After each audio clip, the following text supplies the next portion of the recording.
So not only multiple degrees, but more student loan debt. And part of Project 2025 is to eliminate student loan forgiveness. Okay. And so you're not going to have the student loan forgiveness under the Biden-Harris administration that you're not going to have that under the Trump administration that you had under the Biden-Harris administration. But the comments here about Scott Jennings, and I can't stand Scott Jennings. I can't. I see him sometimes on CNN. But what he did was he does what Republicans and Black Republicans always do when they are backed into a corner. They never focus on the pattern. They always make it an isolated incident. This comes straight out of the Republican playbook. OK, so he talked about, he's basically saying you're one of the good ones. That's what he said. Yep. He didn't want to deal with the fact that Black women make 69 cents on the dollar that the average white male makes. And it takes the average Black woman 20 months to make the same amount of money that the average white male made the previous 12 months. And that accumulates over 40-year working lifetime, 40-year working career, almost $1 million in lost earnings that African-American women lose out on. That's because of racism. Racism is a system of advantage and privilege distributed based upon race. And this is why Black women's equal pay day exists. It happens in August. So when you look at the facts on this, and CNBC.com has an article, Black women make nearly $1 million less than white men during their careers. This is from August 3rd, 2021.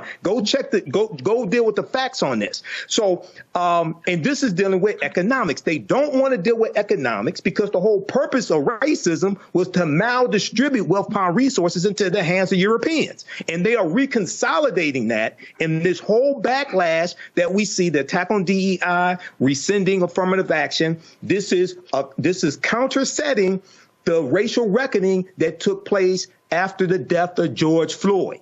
And they said, we're done with this. Donald Trump is back in office, and they are putting in place Project 2025. Hashtag we tried to tell you.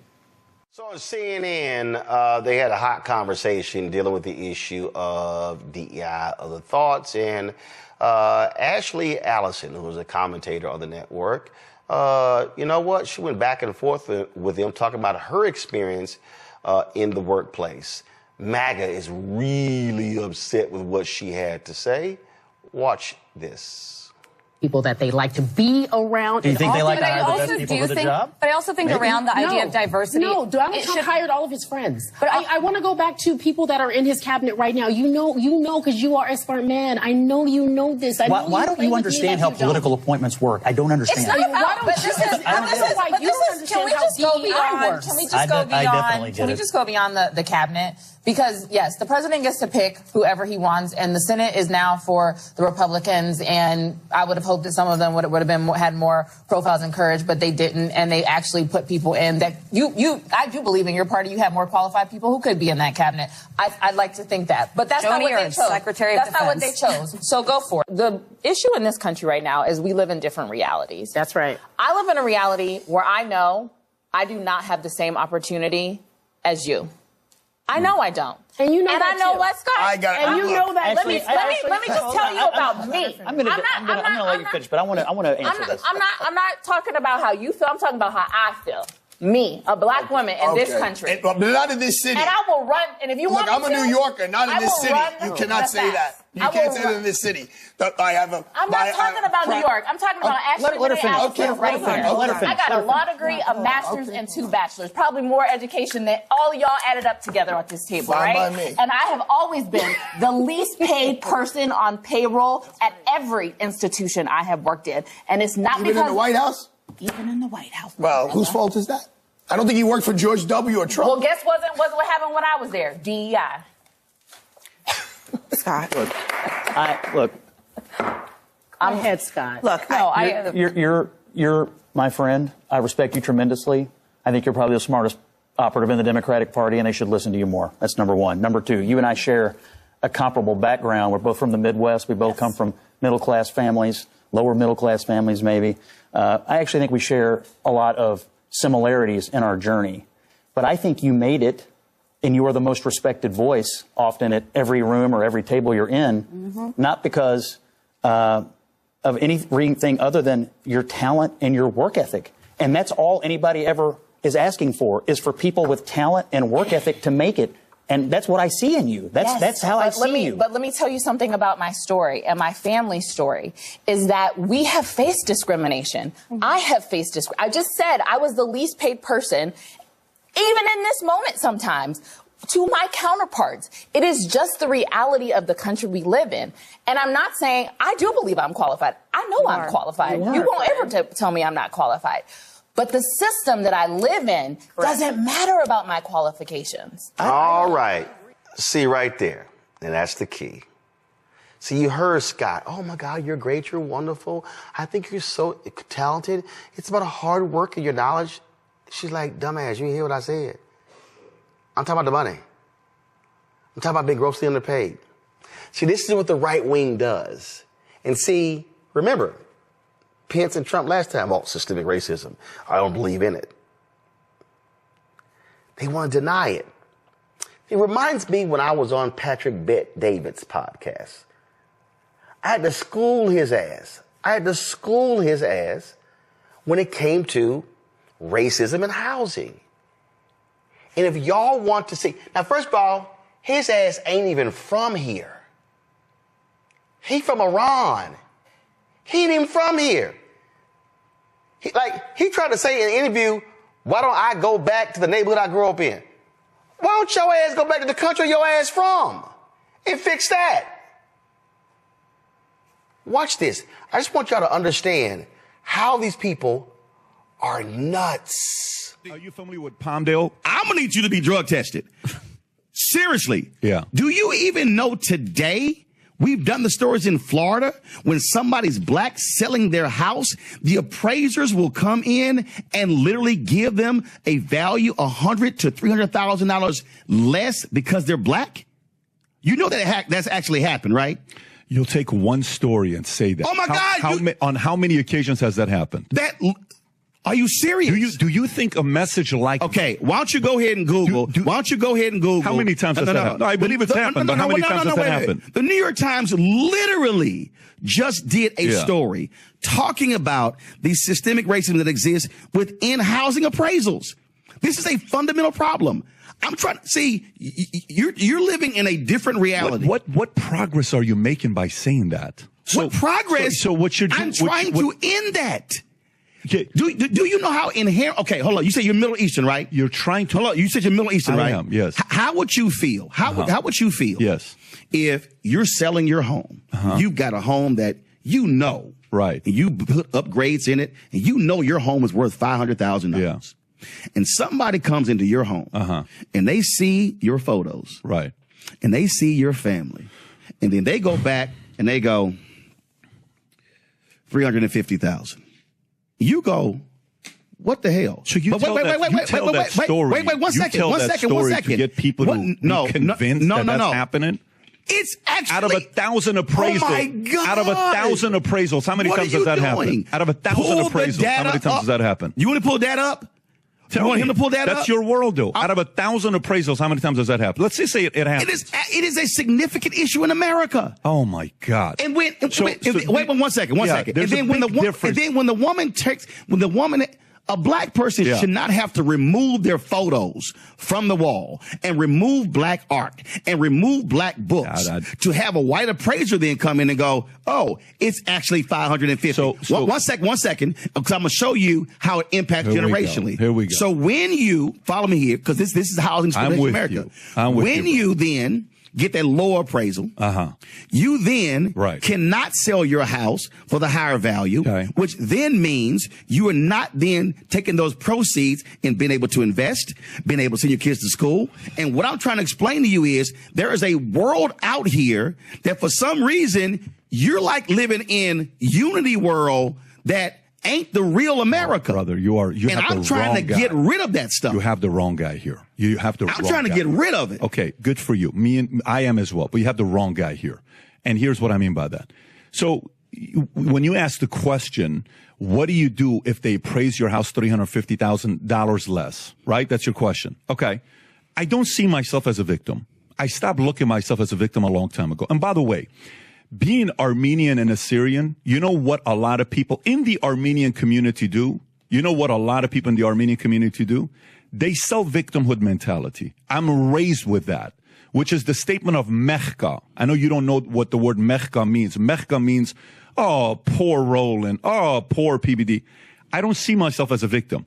And the other part is when you use one story as an example to divide and get people even angrier because out of 1,000 appraisals this happened one time, I don't think you're unifying when you say a statement like that to say, hey, this is what's taking place all the time. But going back to it. So you left because you wanted better economic situation for yourself. Listen to what you just said. Again, I'm having a hard time listening to what you just said when you're saying it's so fundamentally flawed because when you say, oh my God, you see yourself as a victim. You do.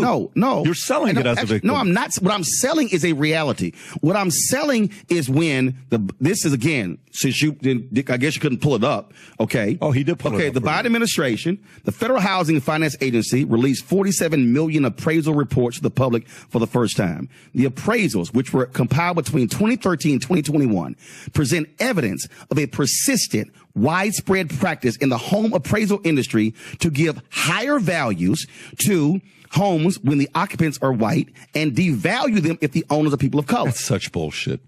That's such bullshit. You know why? Hold up. Let me tell you why that's such bullshit. They actually took the reports and showed the data, and now you call it bullshit. Of course I call it bullshit. So you ask for the data and the facts. No. And now you give your opinion first of all, because you don't like the facts. Bro. Come on, man. Do you run a company?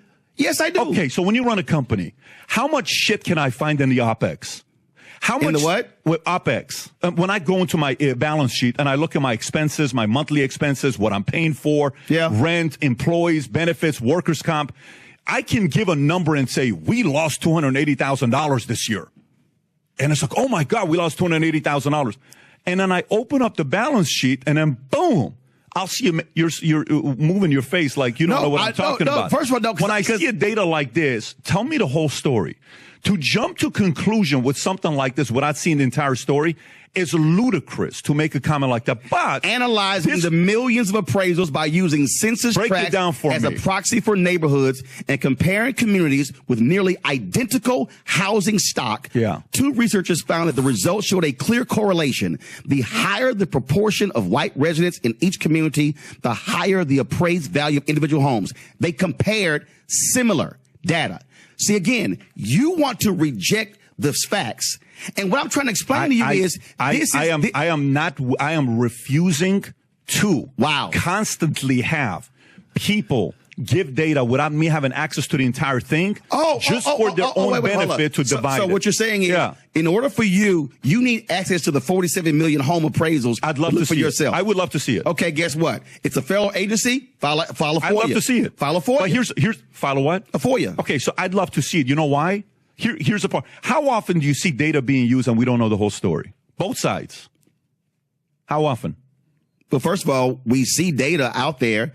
But what I'm saying, I'm looking at data, actual data, and I'm also looking at a reality. And here's what I'm saying to you. And again, this is what you, for some reason, you're not fully accepting. What is the most consistent way Americans have been able to actually build wealth? It has been through housing. That's been historical. And when you are black in America, this is not an opinion. This is not a perspective. It is a fact. What we have seen is when you have been unable to enter the housing industry, meaning covenants saying you can't sell to black people. Then when you actually buy a home and they've been grossly undervalued, that then limits you from being able to sell your home at a higher value and now take the profits and then create a business and then be able to send your kids to college. And what I'm saying to you is when that has been persistent, when you look at the appraisals, one, when you look at inability where you're buying a house, two, all of a sudden now you see a clear way how African Americans have been impacted, not historically, but still in present day. And what I'm saying to you is whether you are Democrat or Republican, I want that to change because what I want you've had 53 years. So come on. So I want y'all to understand. Y'all heard all that. See, I wanted to play that for a reason. Because, see, even when you present the facts, Well, I need to see the data for myself. I don't believe that. I mean, you're bringing up just one example. I mean, I don't understand what you're doing. They are living in an alternate world, y'all. They are. When you show the data, how much a black man makes compared to a white man? Oh, well, you know, well, education. Now, the brother or the sister got more degrees than a white guy. Oh, well, what? You mean tell me that there's data that shows that the average black college graduate makes less than a white high school graduate? Oh, well, I don't, okay, dang, now I got to figure, but this is the game that they play. And then with a Scott Jennings, well, man, I think you're wonderful. You're talented. You're very smart. I think you're the smartest analyst in the Democratic Party. They should be listening to you. I think you're amazing. You've got work ethic. And he never addressed her central issue. I get paid less. This is the bullshit that we deal with, Matt, Zachary, and Michael. I'm going to start with you, Matt. And that white folk, even white liberals, but especially white conservatives, white Republicans, can't deal with. Ashley was on point, and MAGA, they can go to hell for attacking that sister for trying to educate you idiots. No, it's not that they can't deal with it. It's that they won't deal with it. And what Scott Jennings did is what we see them do every time. They try to tokenize one person without looking at all of the phenomena, right? What did he do? He started lauding her and about how she's great and all that. She's talking about something that we all experience. And instead of addressing that issue, he decided to say, but you're my friend. You're cool. You're good, right? We are not judged on an individual person. We're judged across how our people are treated. And if we are getting paid systemically less than everyone, that is a demonstrably true phenomenon that's provable by evidence. And it doesn't matter how Midwesternly genteel and saccharine sweet you sound when you say that she's A-OK, Scott Jennings, when she's talking about a phenomena that is easily provable. It's not that they won't or they can't deal with it. It's that they won't deal with it. And to that particular that they won't deal with it, Michael, here's Frank Luntz trying to white mansplain how folks in my focus group, they just don't want to hear these things because you make them feel bad. Listen. Surely these people, I focus group them, and they are really, really tired of being accused of either racism or sexism because they voted for Donald Trump. And it's one of the reasons why so many of them did. I sat on this stage with you and got chewed out when I suggested there's a better language to reach out to voters, that the Harris campaign is missing what they're looking for. And I say the same thing here. Americans just want to be Americans, not hyphenated Americans, not female Americans, black Americans, Jewish Americans. They just want to be Americans. How do you think it makes people feel, black people, women, any person who has immutable characteristics about themselves, to be told every time that something happens that because they exist in a particular role, it is their fault? How does it make them feel? How does it make people feel when they're told that they're a racist? No. I mean, answer. But answer my question. I am, because these are predetermined considerations. But no. You were going you're to assuming. You're telling me I'm. Do you calling want an people, answer? Well, you're not answering my question. You're telling me. Yes, I'm trying to. You were telling me that your response is in bad faith. I mean, what she is saying is something you're not responding to because it doesn't address why Donald Trump immediately went to DEI as an explanation without any evidence whatsoever for what looks to be an inexcusable and certainly a very devastating and tragic plane and helicopter crash a couple of days ago. And instead, you pivot to talking about how terrible it is that some people who voted for Donald Trump are being called racist and sexist. You're refusing to grapple with. It was actually a 10-minute segment, and there's no way in hell I was going to play all 10 minutes because, I mean, that bullshit gets on my nerves. But, Michael, this is the fact. White folks in this country, especially white conservatives, oh, my God, you're saying these things to them, and we're Americans, and we're not hyphenated, all this sort of stuff. Well, they don't like hearing bad news. That's why in this country, we've always had to soften our tone, change it, because we got to talk about these things to make white people comfortable, to make them not, no, that's not me. That's why DeSantis and Republicans changed the law in Florida, where if you bring up sensitive historical facts, and if a white person feels uncomfortable in the classroom, then the conversation has to stop because I'm uncomfortable. I feel like I'm being attacked because of the Scottsboro boys. feel like I'm being attacked because 4 little girls were bombed in a Birmingham church. I feel like I'm being attacked because black people were beaten and killed. I feel like I'm being attacked because white people lynched black soldiers in their uniforms. I'm being attacked because we literally had an institution called slavery where we debased, dehumanized, and murdered and subjugated people of African descent. And so, therefore, since I feel attacked, we can't talk about it. We can't mention it. We can't talk about it. And so, oh, I'm sorry, we can't talk about how black women, you're being grossly underpaid, but you got multiple degrees. We can't talk about the black people in corporate America who train the white people who then get promoted, but the black person who's far more qualified never gets actually promoted. No, we actually can't talk about those things because, Michael, it makes them uncomfortable. Well, you're going to stay uncomfortable when I speak. So not only multiple degrees, but more student loan debt. And part of Project 2025 is to eliminate student loan forgiveness.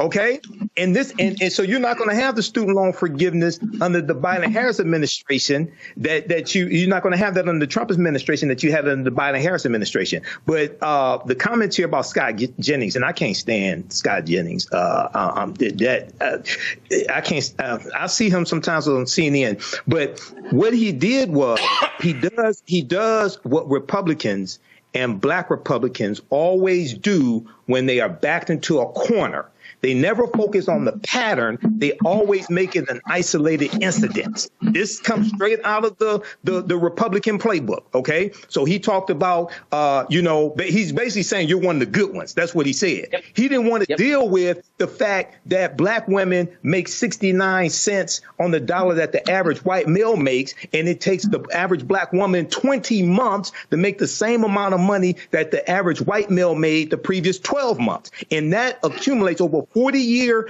working lifetime, 40-year working career, almost $1 million in lost earnings that African-American women lose out on. That's because of racism. Racism is a system of advantage and privilege distributed based upon race. And this is why Black Women's Equal Pay Day exists. It happens in August. So when you look at the facts on this, and CNBC.com has an article, black women make nearly $1 million less than white men during their careers. This is from August 3rd, 2021. Go check go deal with the facts on this. So, and this is dealing with economics. They don't want to deal with economics because the whole purpose of racism was to maldistribute wealth, power, and resources into the hands of Europeans. And they are reconsolidating that in this whole backlash that we see, the attack on DEI, rescinding affirmative action. This is countersetting the racial reckoning that took place after the death of George Floyd.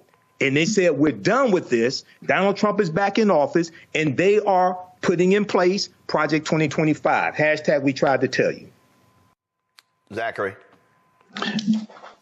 They are feeling bad because they feel guilt. And the guilt hurts. The guilt hurts. It's what their ancestors did to our ancestors, and it's what they are doing currently to us and to people like Ashley Allison, who is one of the most gifted and talented journalists that we are blessed to have on our television screens. Not only is she a phenomenal journalistic personality and voice, but she is an entrepreneur who is fighting and combating misinformation and disinformation in the Black and brown communities through Watering Hole Media. I'm a huge fan of Ashley, not of CNN, I prefer, Roland Martin, Unfiltered, and Black Star Network any day of the week.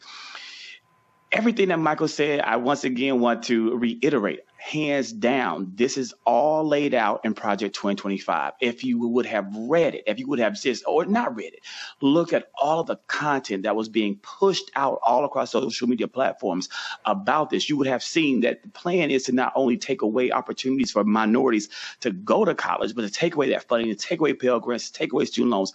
All of that's in the pipeline and probably going to come down on us so that we will be able to, or be forced back into the black jobs. They don't want us in the C-suites. They don't want to see our faces in the workplace. They don't want us represented. They want us in those fields working what they determine to be our black jobs. And we have to do all that we can to educate our people and encourage our community to fight back through the available means to ensure that that day doesn't happen. We have earned our place. Where we are, what we have earned it. We have over-earned it. We are oftentimes, just like Ashley said, underpaid, undersupported, and underfunded continuously and consistently.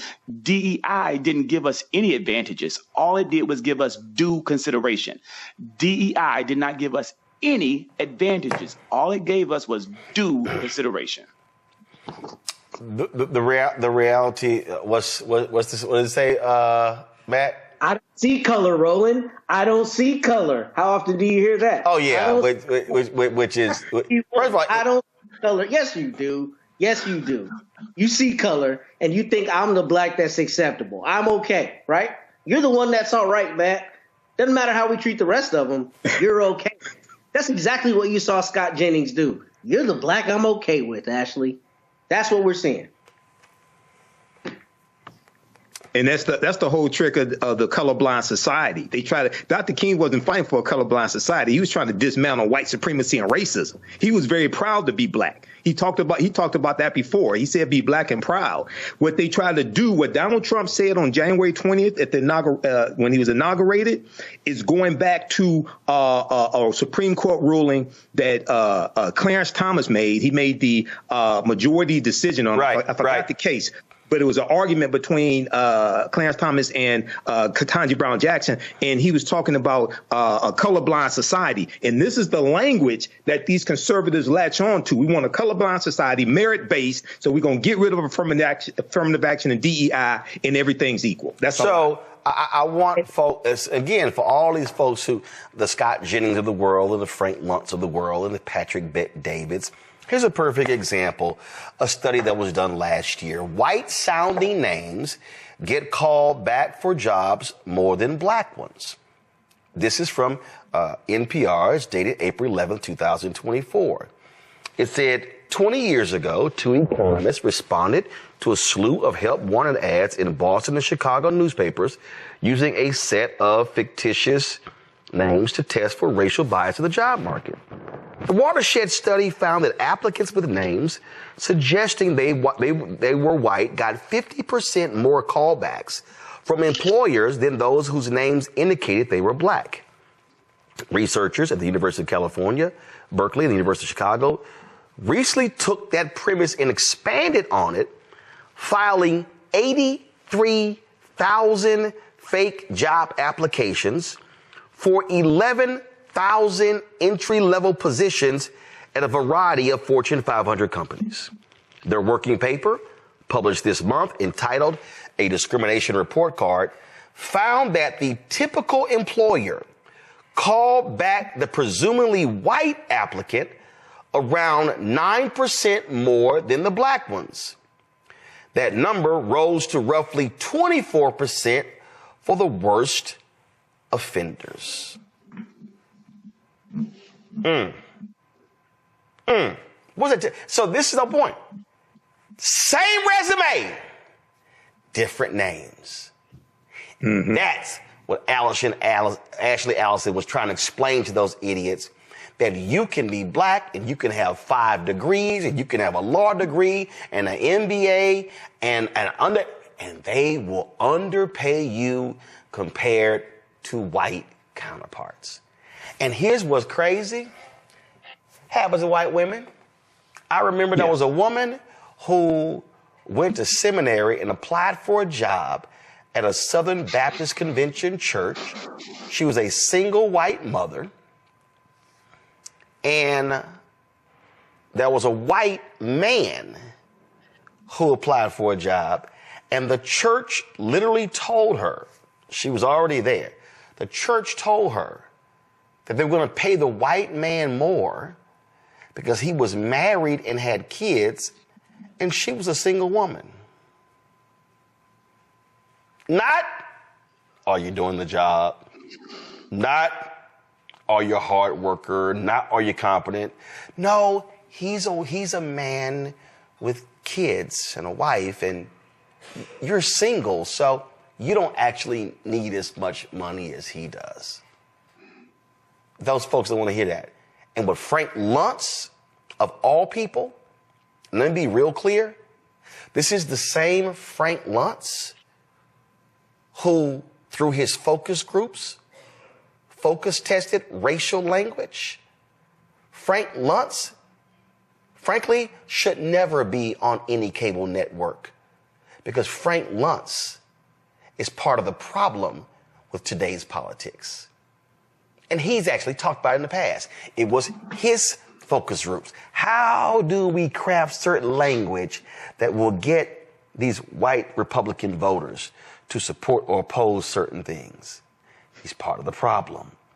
And so when he sits there and goes, well, in my focus group, they're tired of being, that's just toxic language. They're tired of being called those names. Let me just say this real quick.